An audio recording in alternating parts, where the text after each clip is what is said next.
For decades, Sam Elliott was the Hollywood cowboy who kept his grudges locked up tighter than a saloon safe.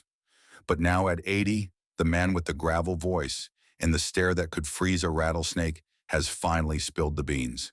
He's naming names, not rivals, not enemies, actors he flat out couldn't stand.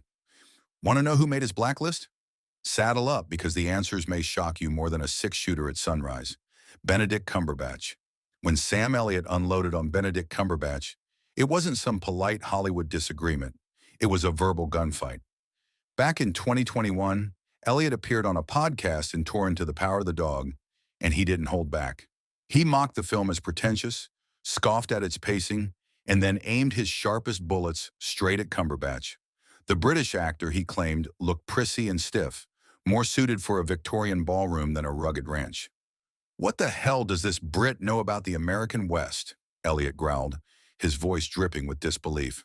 To him, authenticity wasn't optional. It was everything. He saw Cumberbatch's performance not as a cowboy, but as an actor playing dress-up in boots. Elliott believed the role had been stripped of grit, silence, and danger. It was theater masquerading as frontier truth. Hollywood reacted instantly. Critics blasted Elliott for gatekeeping the Western, accusing him of clinging to outdated ideas of masculinity. Younger fans argued Cumberbatch's take was layered and brave, but Elliott stood firm. He didn't issue apologies, didn't walk it back. For him, this wasn't a style clash, it was about respect. To Sam Elliott, the West was a way of life, not a costume. Behind the scenes, insiders whispered that Cumberbatch had been hurt by the remarks. He had trained extensively, learned real ranch work, and stayed in character off camera. But none of it moved Elliott. No amount of method acting, he said privately, could close the cultural gap. For Elliott, Cumberbatch represented everything wrong with Hollywood's outsider interpretations, art without understanding. In the end, Elliott's criticism revealed less about Cumberbatch and more about himself. He was a man unwilling to let his vision of the West be diluted, and for better or worse, he fired off his shot and never holstered it again. Nicolas Cage. Some actors love fireworks. Nicolas Cage built a career on them. The wild eyes, the sudden screams, the unhinged energy, he turned chaos into a trademark. But to Sam Elliott, that wasn't genius. That was disorder. Elliott, who spent a lifetime preaching the power of restraint, saw Cage as the polar opposite of everything he valued.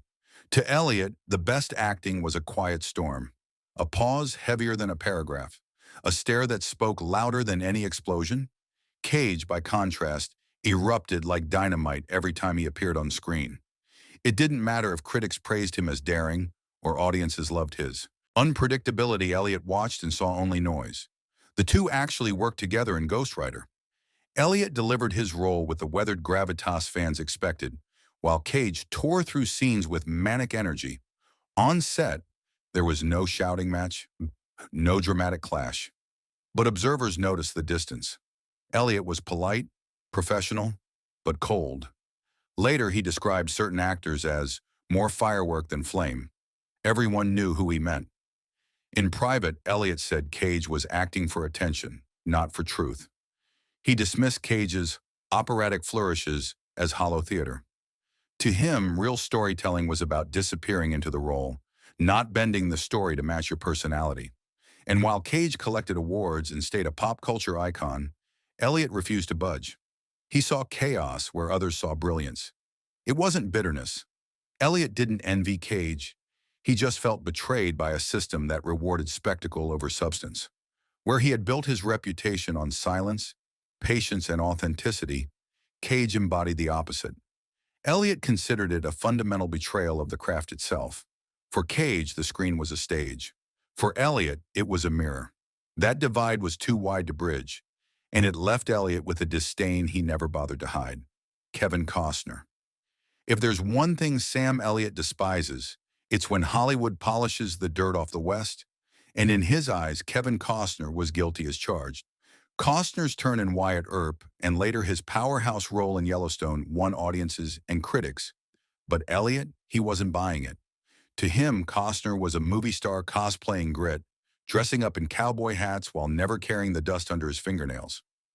Elliot, who grew up steeped in the real culture of the West, saw himself as a man bringing live truth to the screen. His gravelly voice and sun-worn face weren't props.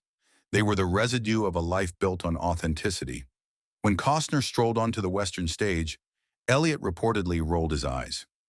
He once told a close friend, "He plays a rancher like it's Fashion Week, not real life."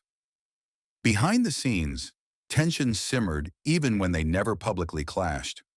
Rumors floated that Elliot was approached for a cameo on Yellowstone, a moment that could have united two icons of the genre. But Elliot turned it down flat. He called the show a soap opera with a cowboy hat. To him, it wasn't storytelling, it was branding. While Costner's fans saw him as keeping the Western alive for modern audiences, Elliot felt betrayed by the glamour. He believed the genre wasn't about scenic helicopter shots and pretty speeches. It was about grit, silence, and moral weight. Costner's glossy version, to him, stripped away the spirit of the frontier and replaced it with a marketable family feud. The distance between them never exploded into words, but it lingered in silence. One producer put it best. They never shouted, but the chill between them could freeze a desert. For Elliot, the West was sacred. For Costner, it was entertainment. And that difference turned admiration into disdain. Jared Leto. If you really want to get on Sam Elliott's bad side, try turning acting into a circus. That's exactly what Jared Leto did in Elliott's eyes.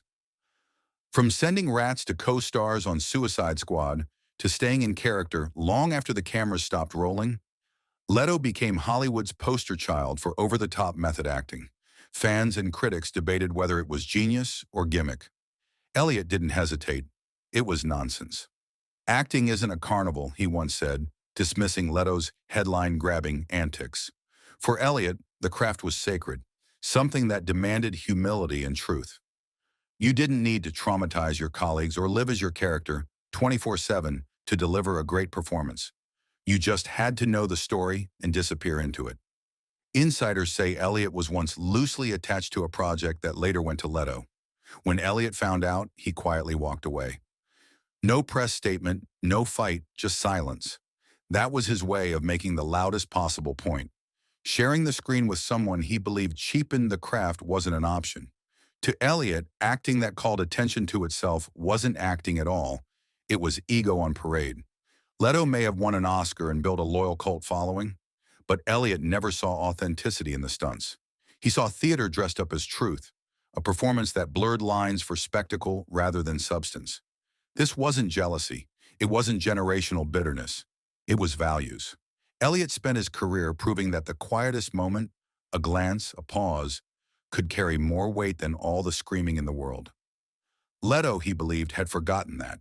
In the end, Elliot never confronted Leto directly. He didn't need to. His silence spoke volumes.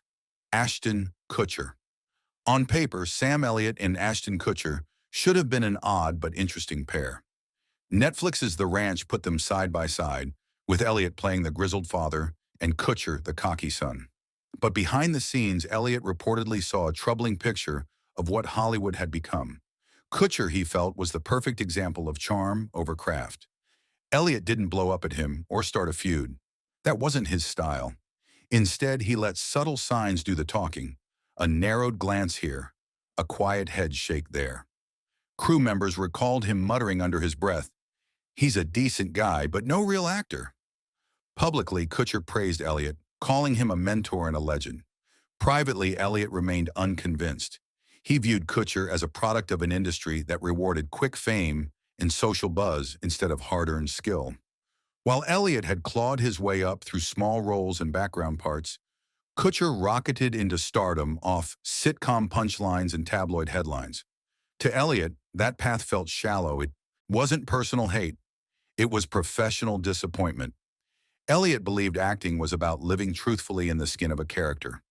Kutcher, in his eyes, looked like someone mimicking performances he had seen elsewhere, rather than wrestling with the weight of a role. Yet Elliott never sabotaged him.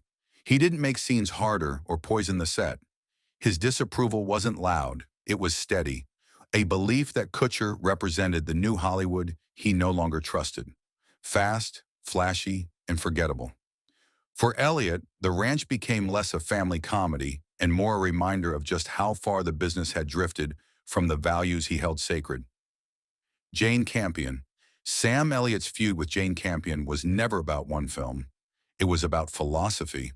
When The Power of the Dog hit screens, Elliott didn't just attack Benedict Cumberbatch. He aimed his fire at Campion herself, a director from New Zealand telling a story about cowboys in the American West. To Elliott, it felt like an outsider's stylized postcard, not the lived-in truth of the frontier. On a podcast, he mocked the film's entire portrayal of masculinity and ranch life. To him, Campion had no business dissecting the cowboy myth when she hadn't lived it. That criticism alone would have stirred controversy. But what made it explode was Elliott's sharp tone. It wasn't polite disagreement. It was a dismissal, straightforward, blunt, and unforgiving. Campion didn't take it quietly. At the Directors Guild of America ceremony, she shot back on stage, calling Elliott a little bit of a nuisance in front of the whole industry. She didn't mince words. To her, his critique wasn't just about style, it was about control. She accused Elliott of gatekeeping a genre, of refusing to let new voices and perspectives challenge the old archetypes. For Elliott, the West was sacred ground. For Campion, it was an evolving story, and in that divide, sparks flew. Critics rushed in, labeling Elliott's comments as outdated, even sexist. Fans of Campion argued she had brought vulnerability and complexity into a genre long dominated by men with guns and gravel voices. Elliott, however, never walked back a syllable. He stood by his position with the same stubbornness that defined his career. He believed the West wasn't a canvas for interpretation, it was a reality, carved by hardship, silence, and grit. The clash between Elliott and Campion became more than a feud. It was a cultural standoff, old Hollywood values against modern reinvention. And Elliott, true to form, refused to surrender. Jeff Bridges. Not all of Sam Elliott's grudges came from flashy antics or mismatched acting styles. Sometimes they came from something quieter, disappointment. His relationship with Jeff Bridges is proof. When they worked together in The Big Lebowski, they seemed like two halves of the same coin. Bridges as the easygoing dude, Elliott as the stranger with the voice of God. Their chemistry on screen was legendary, and off-screen, the respect felt genuine. Fans thought they were kindred spirits, two men cut from the same cloth. But according to insiders, things shifted after Bridges won his Oscar for Crazy Heart in 2010. The performance was brilliant, no one denied that. But with the win came a new polish. Bridges suddenly seemed less accessible, more aware of his Hollywood stature. Elliott, who prided himself on humility and grit, felt that distance immediately. He didn't blast Bridges in interviews, he didn't feud in public, but he let his silence do the talking. They stopped showing up at each other's premieres. They stopped praising one another in the press. And when Elliott was asked about changing friendships in Hollywood, he delivered a cryptic line: "Some folks change. Others just show who they always were." Fans and journalists alike read it as a veiled nod toward Bridges. It wasn't betrayal that hurt Elliott, it was the drift. He had believed Bridges was a brother in arms, someone who shared his values of authenticity and humility. Watching him shift into a more polished, Hollywood version of himself left Elliott quietly wounded. For a man like Elliott, loyalty is sacred, and losing a friend to evolution, not conflict, can sting the most. His disappointment in Bridges wasn't explosive, it was mournful. And maybe that's why it stayed with him longer than any feud ever could. So there it is, Sam Elliott's 7 Hollywood grudges, revealed after decades of silence. From British stars to method-acting daredevils, from glossy TV cowboys to former friends, his disdain tells us one thing. Elliott never bent his code. Do you think he was right to call them out, or was he stuck in the past?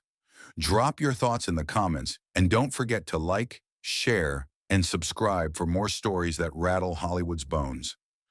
For decades, Sam Elliott was the Hollywood cowboy who kept his grudges locked up tighter than a saloon safe. But now at 80, the man with the gravel voice and the stare that could freeze a rattlesnake has finally spilled the beans. He's naming names, not rivals, not enemies, actors he flat out couldn't stand. Want to know who made his blacklist? Saddle up because the answers may shock you more than a six-shooter at sunrise.